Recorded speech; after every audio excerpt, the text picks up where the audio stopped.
The snake began to come back to life after Clara left the house, and Timmy followed her, escorting her outside. Musa's mind flashed back to the moment when Clara first entered his office. He then felt the snake move in his underwear and could hear it hiss. His heart was beating so fast that he could hear it, and his mind was filled with scenarios on how to solve his new problem. The python hung below him, the snake that Clara had given him. What should I do? Should I cut off the snake? Wouldn't that mean cutting off my... Or should I go to church?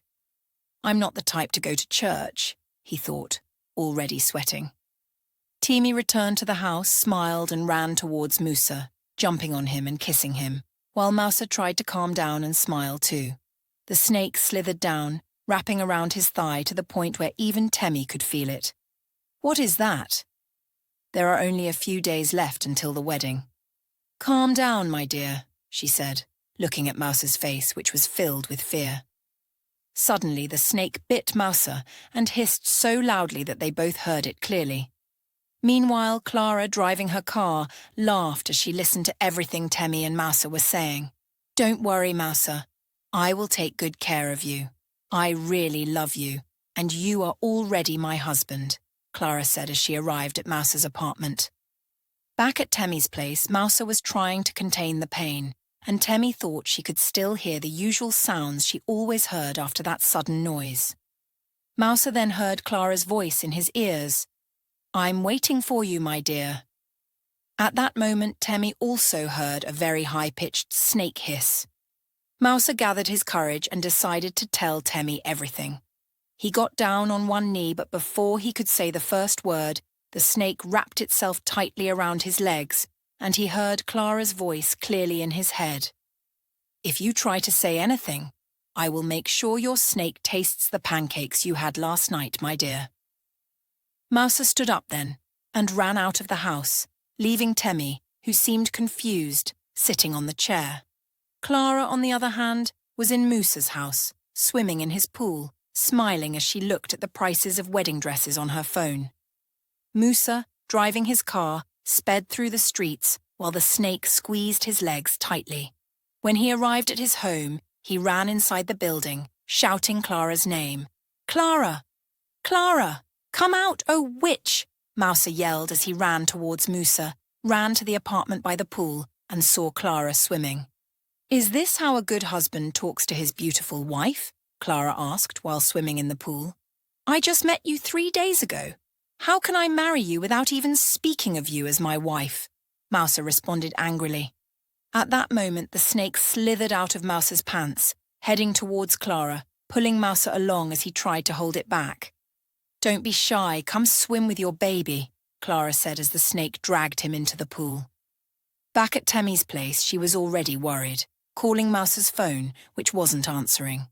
She quickly got into her car and drove at high speed toward Musa's house. Meanwhile, in the pool, Mousa was begging Clara to get the snake off him, which was swimming around Clara's legs in the middle of the water. I'm sorry, Mousa. You belong to me now. My spirit has chosen you, and now you have what can satisfy me all the time, Clara said while Mousa kept pleading. I can't disappoint my family and Temmie's. I have to go through with this marriage, he said, holding Clara's hands, pleading. If we do it one more time, I can make my snake disappear for 3 more days until your so-called wedding is over. But you will always belong to me, Clara said as she got closer to Musa. The snake swam toward Clara, bringing them closer, and Clara began kissing Musa, who had no choice but to accept it. At the same time, Temmie arrived at Musa's house and saw Clara's car parked outside. Worried and already suspicious, she quietly entered the house, looking for any trace of the two. In the pool, Clara continued kissing and caressing Musa, while the snake did its work below. Tell me you love me, Clara whispered into Musa's ear. You don't need to think about it, just say it. I want to hear it. Mousa gulped and said, I love you. At that precise moment, Temmie entered the apartment by the pool and screamed as loudly as she could. Mousa, what's happening here? What are you doing? Do you love her? Temmie began crying and fell to the ground. Mousa tried to get out of the water, but Clara held him back. I don't think we're done here, she said, continuing to kiss Mouser's neck. Mouser pushed Clara away and got out of the water. As he did, with the snake still wrapped around him, Temmie was shocked to see what was on her fiancé's body. The snake continued hissing violently as Mouser approached Temmie. I'm really sorry, Temmie. That friend of yours, Clara, is a witch. Look at what she's done to me. I tried to tell you, but she drugged me and made me do things. Now she controls me, I don't know what to do, he said, falling to his knees, crying in frustration. Temmie looked at Mouser, then at Clara with anger. No weapon formed against me shall prosper. You can't, and you will never take my husband, she shouted, rising in anger and walking towards Mouser. Even though the snake hissed violently, it couldn't do anything. She touched Mouser, who looked at her in astonishment, and she pulled him up. Together they left the house. Clara stood up, watching Temmie with a confident and angry face, as Mouser and Temmie got into the car and drove away. Clara, standing at the entrance, yelled, "Ah! No one can take Mouser from me. I want him, and I will have him. I cannot return to my kingdom without a husband," she shouted as she went back into the house. Mouser, in the car, kept looking at Temmie, who was praying while driving. Clara wasn't a Christian, so he was surprised by what she was doing. Soon the snake transformed back into a normal gadget. "Oh, the snake is gone. What are we going to do now?" Mouser asked as Temmie entered a store and bought a wedding dress for herself. Mouser also bought a suit, and they went directly to the courthouse for a civil wedding.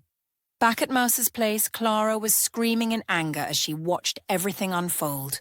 She packed her bags, got into her car, and returned to Cross River. When Temmie and Mouser arrived at the courthouse, they signed all the necessary documents and were officially declared husband and wife.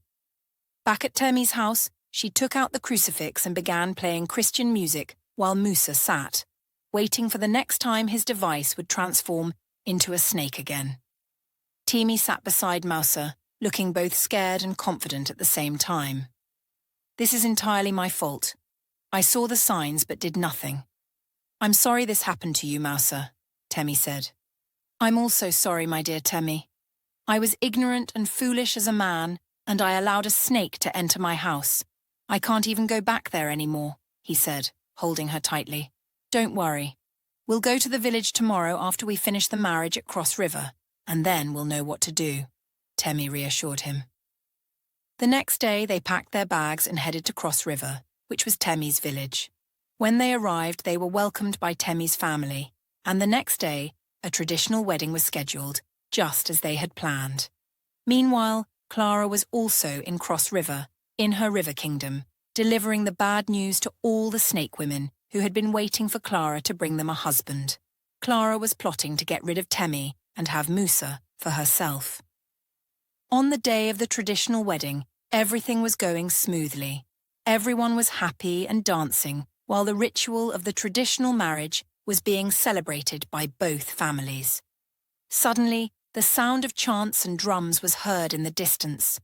As the voices grew closer, Mouser and Temmie saw a group of women dressed in white, with glowing and beautiful skin, led by Clara, who was wearing something resembling a wedding dress. They joined the wedding and sat among the crowd. Mouser's heart started racing, but Temmie remained confident, acting as if Clara and her women's presence didn't bother her. The ceremony continued. After the ceremony, Clara approached Temmie and Mouser. "Oh, what a happy couple. Remember, I gave you 3 days. I've come to take what belongs to me today, so prepare yourself," said Clara. Temmie looked her in the eye and said, "No one will take what belongs to me. You and your witches should get that through your thick serpentine skulls." Clara and her group left that night. Around midnight, while Mouser and Temmie were asleep, Mouser suddenly felt movement in his pants as the snake came back to life. Temmie quickly got up and saw the snake was back on Mouser's body. She swiftly grabbed a knife. "She said it's her snake, right?" "Well, I'm going to cut off its head," Temmie declared, grabbing the knife and approaching Mouser as the snake hissed at her. Mouser backed away in fear. "If you cut it, doesn't that mean you'll be cutting me too?" Mouser asked, looking confused. Look, my dear Mouser, with what we've gotten ourselves into, only violence can solve this problem. Nothing else, Temmie replied, continuing to move toward Musa, who was now cowering in fear at the corner of the bed. Being a zoologist and a snake expert, Temmie tricked the snake into biting the knife she was holding, thus cutting the snake's tongue.